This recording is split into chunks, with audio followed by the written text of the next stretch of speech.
Donne nella pesca, riconoscimento, tutela e valorizzazione del ruolo delle donne nella comunità di pesca costiera. Siamo a Chioggia e Mauro Armelau naturalmente rappresenta sia per quello che riguarda appunto il mondo della pesca, dove veniamo definiti a livello appunto clodiense la capitale per quello che concerne appunto la marineria, ma anche oggi padrone di casa con tante amministrazioni appunto presenti, tra le quali quella di Porto Tolle, di Rosolina, di Portoviro, oltre la regione del Veneto. Ancora una volta un appuntamento importante per la nostra città.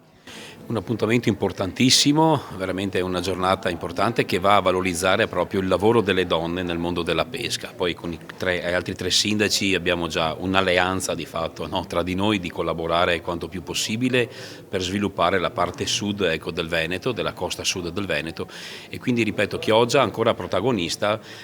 per ciò che riguarda il mondo della pesca. L'hai detto bene te, appunto, capitale italiana della pesca, noi ci siamo e ci sono anche le donne, ecco, che abbiamo molti esempi di donne che sono impegnatissime proprio in questo importante settore, trainante poi per la nostra città a livello economico. Abbiamo anche degli esempi di Rimini, ma poi avremo modo di conoscere tutti questi esempi. Senti, tu parlavi appunto di una coesione, sì, Chioggia capitale appunto della pesca, però questo ruolo condiviso nella maniera migliore per contare ancora di più a livello nazionale con quelle che sono le realtà vicine. Sì, è chiaro che noi sindaci, al di là dell'appartenenza politica, quando si è chiamati ad amministrare con senso di responsabilità, dobbiamo cercare di far squadra tra di noi, al di là delle appartenenze politiche, ma di far squadra perché dobbiamo amministrare bene le nostre comunità, le nostre città, e ci siamo resi conto tranquillamente che Chioggia, Rosolina, Portoviro e Porto Tolle devono fare squadra tra di loro, perché anche i turisti che arrivano appunto nella nostra città ci chiedono quali sono il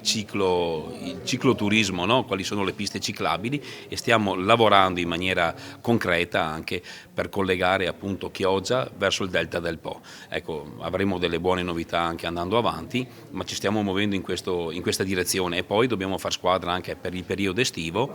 perché noi non andremo più ad organizzare un grande evento a Chioggia se sappiamo che a Rosolina c'è un altro grande evento. Dobbiamo già coordinarci anche pensando un po' più in grande, non solo alla nostra città Chioggia, ma pensando anche un po' più in grande, insomma, creare eventi anche,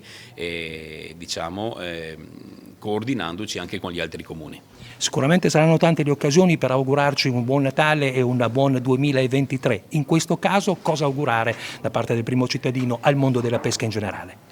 È un periodo difficile, caro gasolio, le alzate del Mose. Ecco, io auguro veramente a tutti questi pescatori, a questo settore importantissimo, ripeto, per la nostra città, che è un motore trainante per la nostra città, perché grazie al pesce, ecco, grazie a questo prodotto del nostro mare Adriatico e grazie al lavoro di tantissime persone, poi a cascata lavorano alberghi, ristoranti, baccari, bar, cicchetterie, quindi il pesce ovviamente è il prodotto numero uno per la nostra città. Auguro veramente un buon Natale, un strepitoso 2023, e spero a breve di dare a questo settore, diciamo, delle buone notizie per quello che riguarda il Mose, ecco, i lavori vicini al Mose per i nostri pescatori, proprio perché questi lavori servono a salvare le vite umane.